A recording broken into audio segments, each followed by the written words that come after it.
अस्सलाम वालेकुम एवरीवन, रमज़ान मुबारक and welcome to my YouTube channel सेहत की बात। बहुत टाइम के बाद मैं वीडियो बना रही हूँ। कोशिश तो मेरी यही होती है कि मैं हर हफ्ते एटलीस्ट एक वीडियो आप लोगों के लिए बनाऊँ, लेकिन मसरूफियात की वजह से पॉसिबल नहीं हो पाता है। तो आज जो हमारा टॉपिक है वो प्रेगनेंसी में रोज़े के हवाले से है। बहुत सारी क्वेरीज़ आ रही थी कि प्रेगनेंसी में रोज़े रखें नहीं रखें, तो इस हवाले से हम आज बात करेंगे।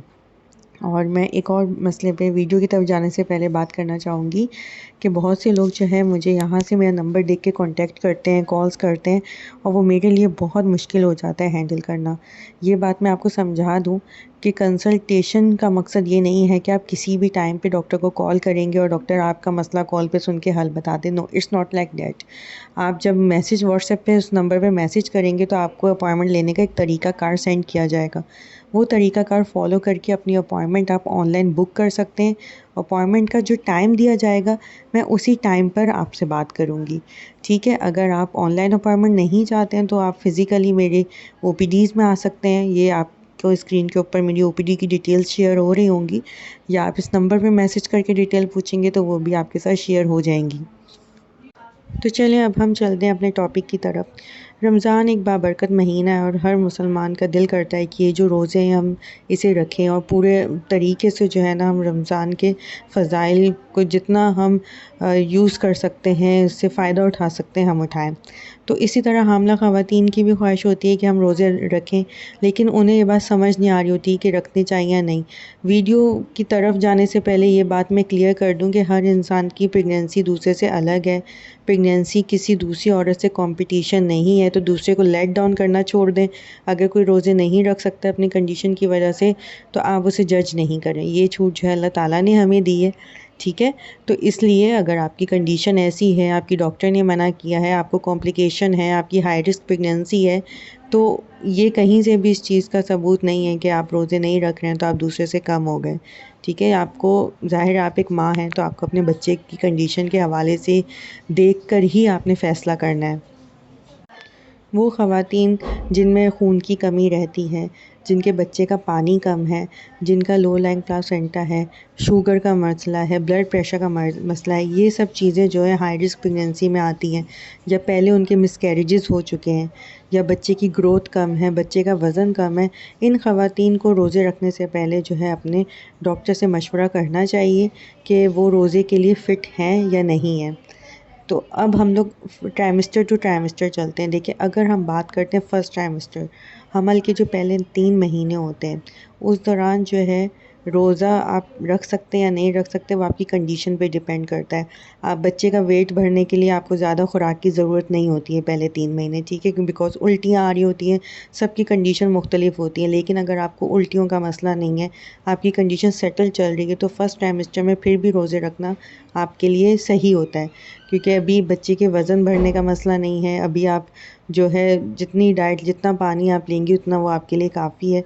अभी बस आपको अपनी कंडीशन स्टेबल रखनी होती है।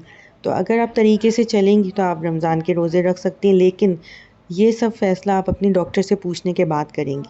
सिर्फ़ ये नहीं कि मेरी वीडियो की बुनियाद पे आप इस चीज़ को डिसाइड कर लें, आपको अपने डॉक्टर के मशवरे को साथ लेकर चलना है।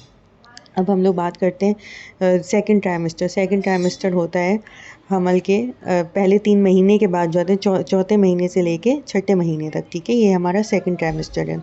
इस ट्राइमेस्टर के दौरान जो है अमूमन काफ़ी फ़ीमेल्स का ये ट्राइमेस्टर सुकून से जाता है, बिकॉज़ उल्टियाँ आना बंद हो चुकी होती हैं, भूख लग रही होती है, और जो है वो सेटल्ड होता है सारा मसला।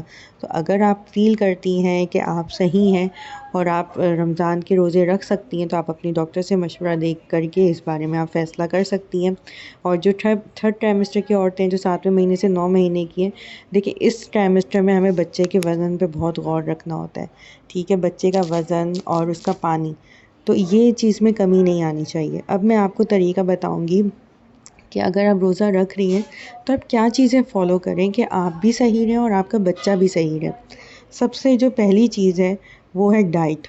रमज़ान में बैलेंस डाइट एक हामिला ख़वातीन के लिए बहुत ज़रूरी है, ठीक है। उसमें आप तली हुई और ये पकोड़े, समोसे और ये जो जितनी भी शुगरी आइटम्स, बेकरी आइटम्स, ये आपने स्ट्रिक्टली अवॉइड करना है, ठीक है, बात करते हैं हम सहरी की।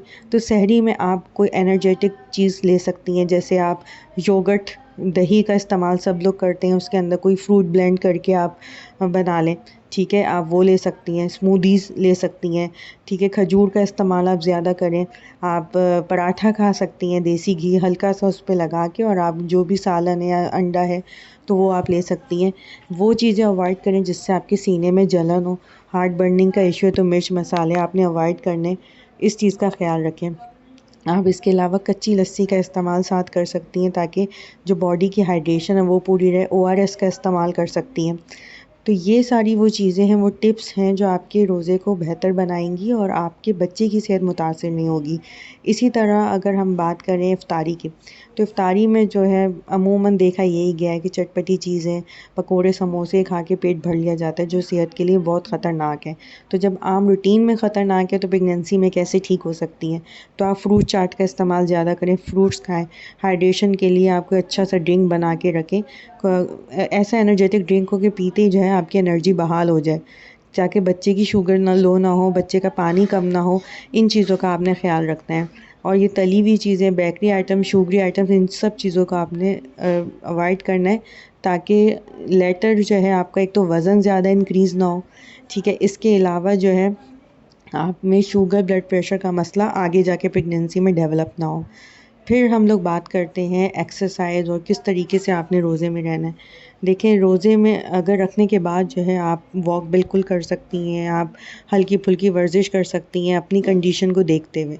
ठीक है? ये सब चीज़ें आप अगर रोज़े रखना चाहती हैं, आप अपने डॉक्टर से अपॉइंटमेंट लें रमज़ान से पहले, और अपनी पूरी कंडीशन उनके साथ डिस्कस कर लें कि मैं ये करना चाहती हूँ रमज़ान में, इस तरीके से मैं गुज़ारना चाहती हूँ। और अगर आपकी डॉक्टर अच्छी हैं तो यकीनन वो आपको एक हल्का-फुल्का डाइट प्लान भी बना कर दे देंगी।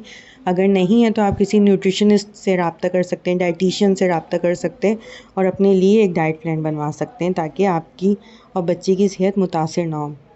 और नींद का ख़्याल बहुत रखना है, क्योंकि रमज़ान में नींद बहुत डिस्टर्ब रहती है। तो कोशिश करना है कि आपने जल्दी सोना है, ताकि सहरी में जब आप उठें तो आपकी जो एनर्जी है वो बहाल हो चुकी हो। ठीक है, जितना आप रेस्ट करेंगी उतना आपके लिए बेहतर है।